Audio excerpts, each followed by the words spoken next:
And what are we going to do with Jaylon Smith? And what are we going to do with LVE and Keanu O'Neal?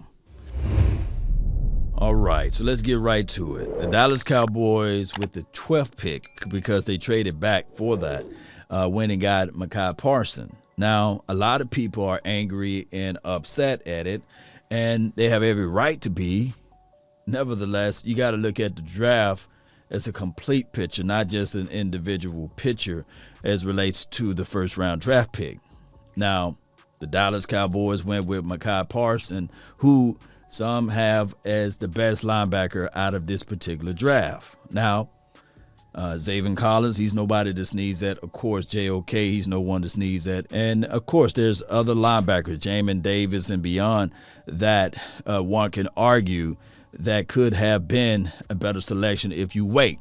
Not to get into the details of it, the Dallas Cowboys made their bed with it, and the only reservation that you will have on Micah Parsons is his coverage ability, and of course he's raw, and you don't have a lot of tape on him. You don't.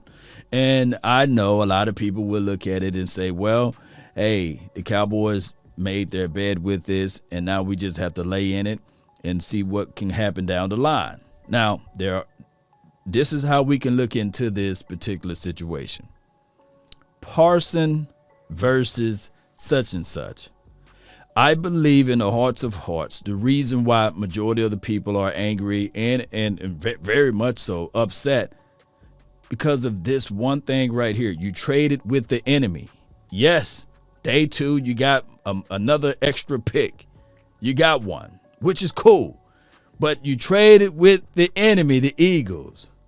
Now, let me ask you guys this, just being real. Who's better, Devontae Smith or Micah Parsons?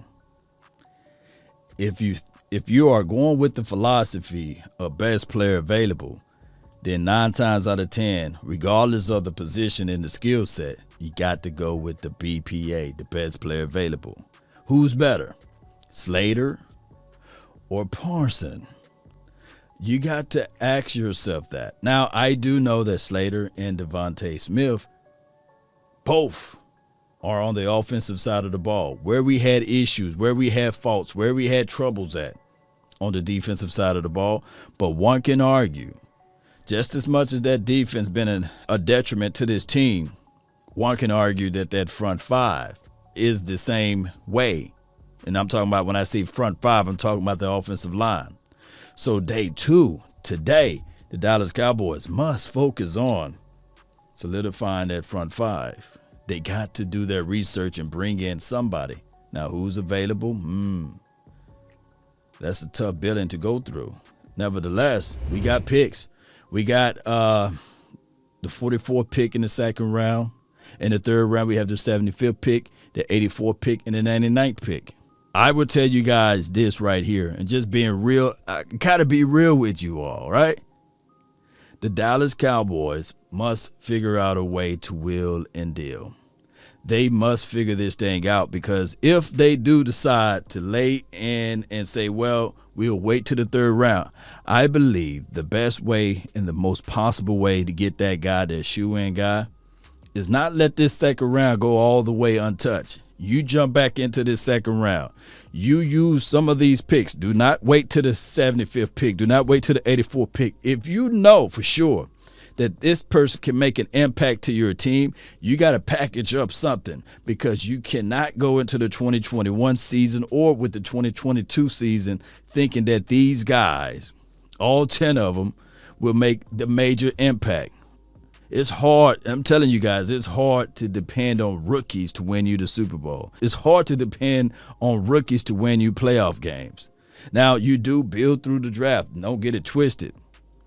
But go back and look at the historic data, and you will see that majority of the teams that won the Super Bowl, they will and deal in free agency, and they use the draft, yes, to develop certain guys, but the heart and soul of their team still came from the guys that they, of course, they already had on their team, but the guys that they got via the free agency.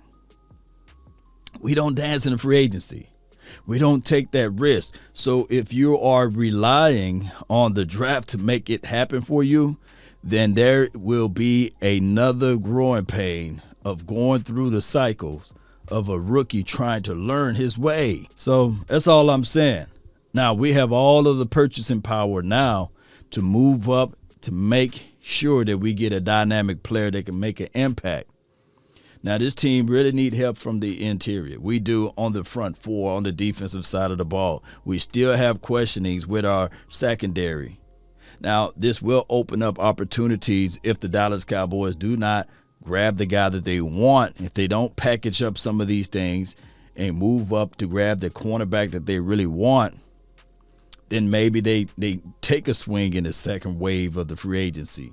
Or this will be now the third or fourth wave of the free agency. And that's on your older guys, Richard Shermans of the world, Casey Haywards and beyond, right? So when we look at this list right here, the NFL came out with this from USA Today. They got a report here. These are the guys. I'm just going to scroll all the way to the top. Best remaining players for the 2021 draft. And with that being said, let me scroll down so you guys can see the rest of this. Bear with me and fix this house up a little bit. Yeah. So we see some guys that's available. Christian Barmore, I think that he can help out this team tremendously. Will he be with the 44th pick? Quite possible. He could be there with the 44th pick. He'll be right there. You know, we got the 44th pick.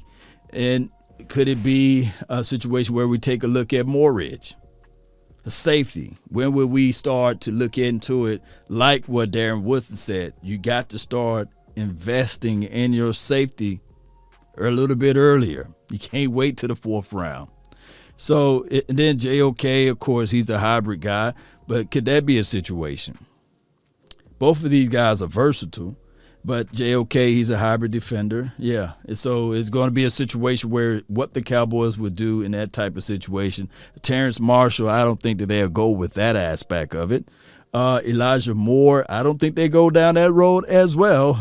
And none of these wide receivers, maybe Landon, that maybe they can look into that aspect of it. A guard, he plays center from Alabama, but maybe they can look at him as a guard situation.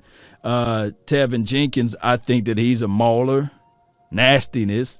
You can get a lot of good production from him, and he's made it to the second round. But you probably have to go grab him earlier versus waiting. Ashanti Samuel, I like him. Elijah Molden. Hey, there's Ashanti Samuel. Ashanti, I think that he will be a good fit. He can immediately play inside the nickel, and you still have your boy Jordan Lewis, and as well as fighting on the outside, Anthony Brown. They can fight for their role. And don't sleep on Maurice Kennedy if he's still on his team. Rashard Robinson, he will be suspended. And shout out to Reggie Robinson. Maybe this particular staff will give him a shot at it, right?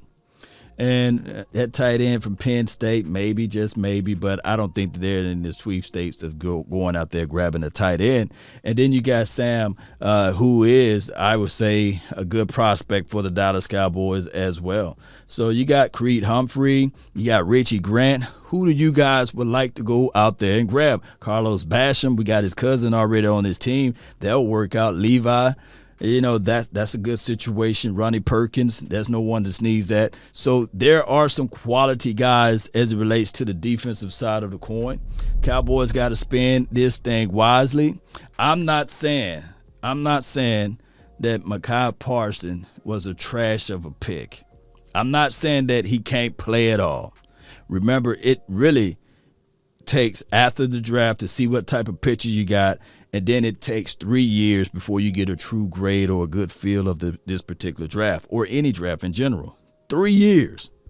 But I can tell you from the jump that it means a hill of beans if you don't get that big plug inside. Maybe in the later of the rounds you can get a Terrell Slayton or Tyler Shelvin. Maybe Tadaro, that's his real name, Slayton. You guys got to figure this thing out. I want to know your thoughts. I want to know how you all feel about this. Will this work out? I know. We got a guy that's explosive that can make some things happen. But we got to figure the front four out. And what are we going to do with Jaylon Smith? And what are we going to do with LVE and Keanu O'Neal? Will he go back to the safety role? Or will they keep him as a rotational situation? Those are the thousands and thousands of questionings that we will have to answer to ourselves this training camp. I really thank you all for tuning in. That's been my time. I really thank you all for yours. And remember, you're listening to nothing but the best. Go Cowboys. Shout out to Micah Parsons. Let's go, baby. Let's go hit somebody. Yeah, hit somebody. Hit them. Let me hear that dog growl again. Yeah. Let's go.